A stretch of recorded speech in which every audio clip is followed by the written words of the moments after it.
Cancer, boy, that cancer's something else. They say they got a cure for cancer out there in China. Yeah, they say they got a cure. I think they got a cure right here in the United States. But they're so greedy. They're so greedy that they're not gonna get that cancer. I mean,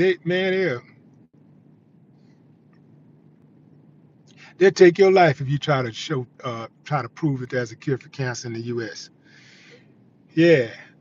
You already know what I'm about to say. You knew it before you clicked play. And look, I need you to stay with me here because this one is going to get uncomfortable fast. But you can handle it. You've been handling it your whole life while they lied to your face. His name was Dr. Robert Strecker, and in 1994, he walked into a room full of medical students and laid it all out. Not a theory, not a guess. He said the words out loud that they have spent decades trying to bury: cancer. He said the cancer industry is a lie. Not the disease, that's real enough. But the cure exists, has existed. And the people who found it, they didn't get awards, they got silenced, they got blackballed. Some of them just disappeared.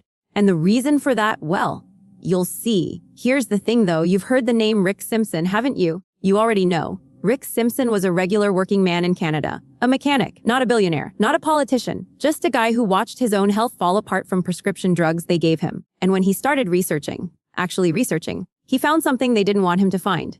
Cannabis oil. Not the stuff they talk about on the news. A specific extraction. A specific concentration. And he started giving it to people. People with skin cancer. People with brain tumors. People who had been sent home to die. And Simpson watched their tumors shrink. Watch them walk again. Watch them live. But here's where it gets ugly. And this is the part nobody talks about. When Rick Simpson tried to share what he found. When he started treating people for free, just trying to save lives. The Canadian government didn't say thank you. They didn't investigate his claims. They raided his home, seized his medicine, locked him up. Think about that. A man curing cancer without $1 billion patent. A man using something you can grow in your backyard. And the system treated him like a drug dealer. Actually, wait. Let me rephrase that. They treat drug dealers better. At least drug dealers get to keep their money. Simpson lost everything. And this isn't the 1800s. This is the 1990s. This is the 2000s. This is right now. You know what they did to Dr. Burzynski? Another name you've probably heard. Another name you definitely should know. Polish researcher. Found a way to treat cancer using peptides, amino acid chains that target malignant cells without destroying the patient. Sounds like a miracle, right? It was. The FDA didn't see a miracle. They saw a threat. They spent 17 years trying to put him in prison. Raids, lawsuits. They even tried to take his medical license. And why? Because his treatment worked. Because it didn't require chemotherapy. Because chemo is $100 billion industry. And you don't get to compete with that. You know, just like I know that if there was a real cure, someone would have gotten rich selling it. That's what they tell you, right? If it worked, Big Pharma would sell it. But that's backwards. They don't sell cures. They sell management. They sell you drugs that keep you sick enough to need more drugs. That's not conspiracy. That's their quarterly earnings report. I need you to think about something with me for a second. Slow down with me here, just for a moment, because this part gets personal. My own family, your own family, we've all lost someone to cancer, or we've watched someone fight it, and we trusted the doctors, we trusted the hospitals. We watched our loved ones go through chemo, losing their hair, losing their weight, losing their will to live, and we told ourselves it was the only way. But what if it wasn't? What if there was another way and they made sure you never heard about it? That's not anger.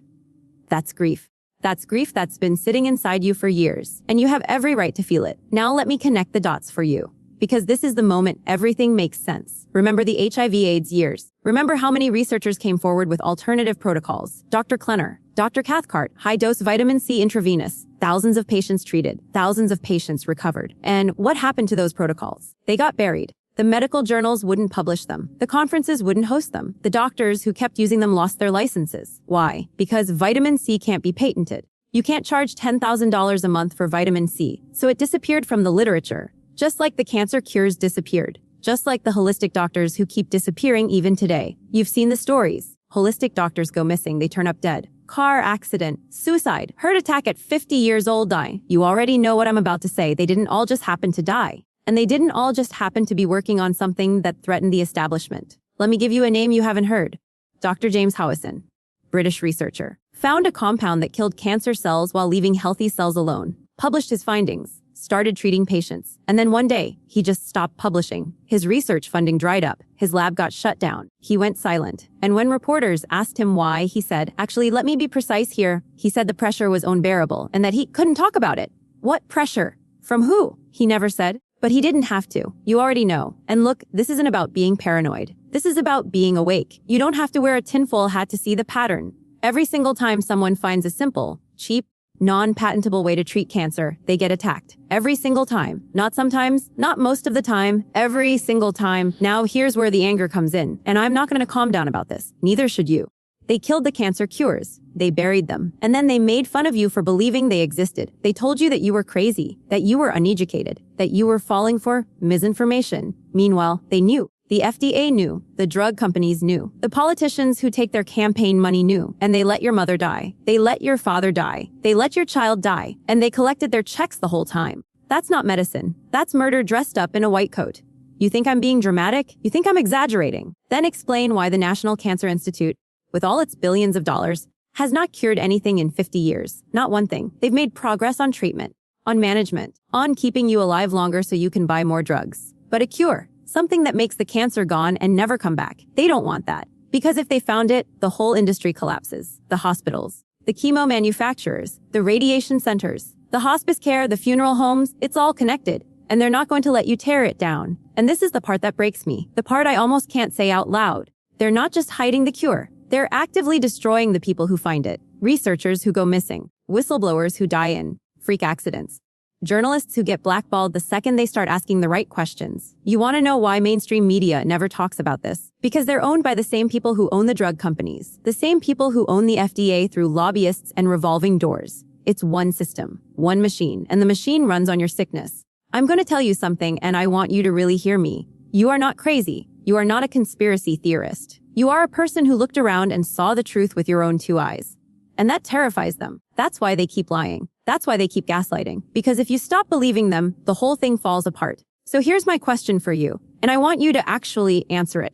Not in your head. In the comments. Type it out. Make them see it. How many more people have to die before we start demanding the truth? How many more researchers have to go missing before we stop pretending this is an accident? You know the answer. You've always known. Now say it out loud.